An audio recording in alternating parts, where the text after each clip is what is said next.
هاي، ازيكم عاملين ايه؟ النهاردة هنعمل وصفة مع بعض كلنا بنحبها، كبار وصغيرين. بننزل مخصوص عشان ناكلها من بره.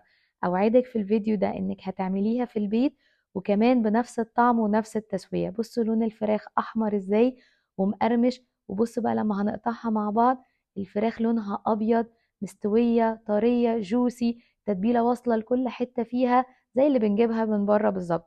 بس الفرق انك هتعمليها في البيت، وكمان لو انتي بتعملي دايت فهي مناسبة جدا ليكي.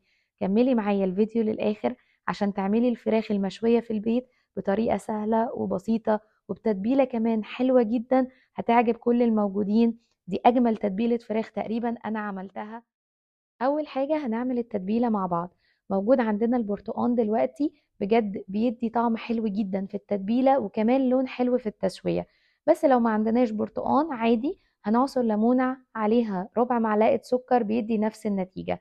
أنا هنا كنت غاسلة الفرخة بتاعتي كويس جدا بعد ما كنت نقعاها في محلول النقع اللي هو ملح وسكر وليمون لمدة على الأقل ساعتين، وغسلتها كويس واتأكدت إن ما فيهاش ريحة زفارة عشان ما تأثرش في التسوية وتبقى ريحتها مش عجباني.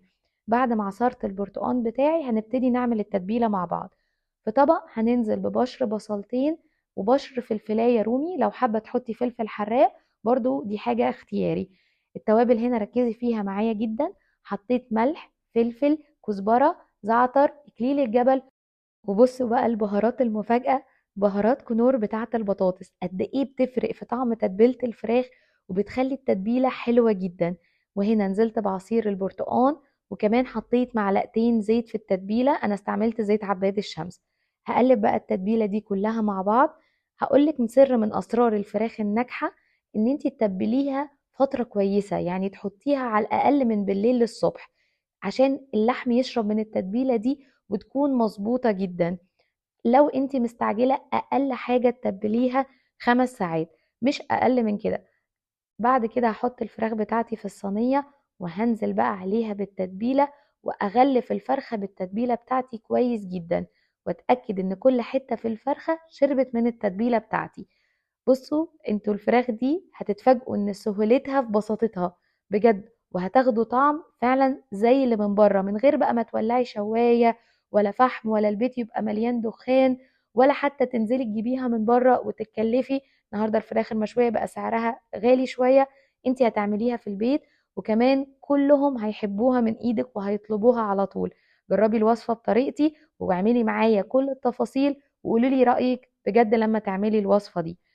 بصوا لحد هنا هي تعتبر فراخ عادية جدا زي اللي احنا بنعملها في الصينية، ما فيهاش اي حاجة. الفكرة في المكون اللي جاي، المكون السحري اللي هيودي الفراخ في حتة تانية. هنجيب هنا معلقتين كاتشب، عليهم معلقتين زبدة متسيحة، عليهم معلقة عسل أبيض. بصوا يا جماعة الخليط ده بجد هيودي الفرخة بتاعتكم في حتة تانية خالص. أنا هنا كنت سويت الفرخة على أعلى درجة حرارة في الفرن 220، قعدت حوالي ساعة إلا ربع. طبعا كل وزن فرخة بيختلف في التسوية. انت لما تحطي الشوكة في الصدر وتلاقيها استوت كده الفرخة بتاعتك تمام. هنخرج بقى الفرخة بتاعتنا وندهنها بالمكون السحري بتاعنا ده، ونتأكد كده ان الفرخة بتاعتنا اتشربت منه كلها عشان تاخد لون حلو.